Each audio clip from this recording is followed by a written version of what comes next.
currently practicing in the UK. If today is the first day you're coming across my channel, guys, you're welcome. And if you've been my return subscriber, thank you so much. Have this hug from me. And I want to apologize that I've been away. You know, family came now and things changed, and like your girl was trying to adapt to everything, but God has been so faithful to us. We've adapted perfectly well, and we are, you know, settling very, very just fine. So guys, good news. So guys, yours truly has finally completed 1 year in the UK and have finished my contract. Okay, yeah, no, on an official note, this week is the last week I'll be working as an RMO. So guys, I want you to know that it's been God has sustained me, but I'm also here to share with you. If you're a medical doctor and you're looking into coming into, you know, the UK as an RMO, or you're already in the UK, you are struggling and you want to get some experience, or you're even trying to relocate to UK, already in the UK, and you're looking for one of the tips to survive in your work environment, this video is for you. Stick. So guys, this is my 1 year in the UK. I'm completing my contract this week. Today you'll be getting, I don't know when you'll be getting this video, but today is actually, you know, Wednesday, and I have a few days to go and this contract is over. So guys, I want to share with you what has happened, tips to cope as an RMO, tips to cope with working in the UK, things I have learned, and you know, also an encouragement to those who are looking into coming into the UK with an RMO job. So guys, so what has been happening? You know, before my family came in, actually, you know, it was really quite easier doing an RMO job. Remember I told you about this RMO job? It's a kind of a job that I do 1 week in, 1 week out, meaning that for 1 week I live in the hospital and the other week I go off. So it was really very okay for me. Even the other week I used it to do locum and I got a lot of money, and guys, it was okay. But when my family joined me, it became a different story altogether. The job became a bit stressful. You know, I used to think it was going to be better, but it wasn't. But good enough, I've come to an end on it, and I'm here to share my, you know, my story and the lessons I've learned. Now, what are the tips you use to cope as a new doctor or an RMO that have just newly come into the UK? Guys, listen very well. These are the tips you need to cope. Number one, you need to know that your experience will depend on, number one, the area you are. Some hospitals are more supportive than the other. Some hospitals have more workload than the other. Some hospitals, you know, are more supportive than the other. So these are the things that will determine your experience. But whatever, the principle of coping can be the same. Number one is a new system. Adapting to new things can be quite challenging. So it is really okay if at the initial phase you struggle. But I want you to know that being teachable will really be helpful. Don't always look back to how things are done back home. You are in a different new system. Whether it is comfortable or it's not comfortable, accept the new principles of where you are and cope there. See, this point is really very important for those that are going to come in with RMO job. The reason being that in most RMO jobs, especially those in private hospital, the setting of the hospital is different. It's mainly to make money and all that, and the RMO does all kinds of jobs, including jobs that are job of doctors and jobs that are not the job of doctors. These things can get at your mental health, but I want you to know, just tell yourself that it is for a why, and that leads us to the next point.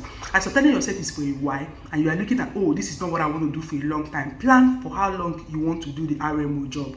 Like I planned my own that I want to finish my first 1 year in the UK, because number one, my visa was 1 year and I needed to finish it up. I don't want to change visa before 1 year, then change to a new visa. So plan yourself on what is the next exit point. That will also encourage you to keep doing what you have to do. Then number 3 point is utilize your off week well. Now, what did I do with my first off week? The first 6 months that my family was not in the UK, I used that off week to do locum. It helped me. I gained NHS experience, and even when I started applying for NHS jobs, guys, I was getting a lot of interviews. So you could use your off week to locum, get NHS experience, see what it is to practice in the UK, really, if you're in the private sector. Because honestly, being in the private sector, you've not really gotten so much experience on how UK medical practice is, because it's a different thing. Private sector, like you know, is mainly, right? Okay, so that's one thing. What do you do with your off week? Then if you're the type that want to do USLME, GP training exam, medical training exam, internal medicine, surgical training, you can use RMO job, your off week. You can use it to prepare for your exams, get successes, and that is all. So now, what is the fourth tip? The fourth tip is this: when difficulty is setting out to work, one of the ways the UK system, the private system, tried is excessive, like trying to escalate issues, minor issues, so they don't lead to major issues. So when the complaints start rolling in against you, just know that don't take it personal. Don't take things people say to you personal. Try to just see the way you can improve. keep working on improving, knowing that you're in a different system you haven't understood. Don't let it get to your mental health, because this is a new system. It doesn't mean you are not a doctor, but some of the things we do here are different from what is being done in Nigeria. So just calm down, enjoy the ride, and do not get hard on yourself. But if you've tried so much and you notice that the system is not favoring you, guys, do not be afraid to ask for a change in hospital. At least that is the advantage we have. Those that come with nurse, RMO, you can always change hospital. The initial time will be difficult for you, but trust me, even if it is to lose 2 weeks salary, it may be worth your mental health. So if you've done everything in your hospital, you try to change your communication style, because there's one point I have omitted. One of the things that will make you to start having problem in the hospital is your communication style. UK is very serious about it. Things are said in a very polite way. Serious things are said in a very polite way. So you must learn the communication style of the people you've come to meet in the country. So if you learn your communication style, learn how to say something, and work together with the nurses, because in the private sector, the nurses are always the one who are in charge. So a lot of power, the nurses have a lot of power, and you really need to work together with them, learn how to communicate with them, and pay attention to your environment to really get things going. Now, another principle that will help you is this: hospitals are organized separately. Do not compare your hospital with other hospitals, guys. All you need to do, if you are not happy, think of how to leave, because in most private sector, only very few, you may not be able to make any change. If you fight to make a change, you are just a locum, and you can be removed at any time, and because you are not prepared for that removal, that could have had effect on your mental health. But you can prepare and see that, no, I can't come to these changes here, and prepare to remove yourself by yourself, giving your employer notice, and they will remove you peacefully. Now, if you are working in other sectors like RMO health, the principles remain the same. UK culture is polite. You have to come here humble, learn the new system of working here, the new system of communication, and you will be fine. Know that people are not your friend. Somebody can notice one fault in you in the British culture and ask you a question in your general life in a very polite way, and use it and get a point to use against you. So people are not your friend. Don't divulge information you don't want it to spread. Know what you share.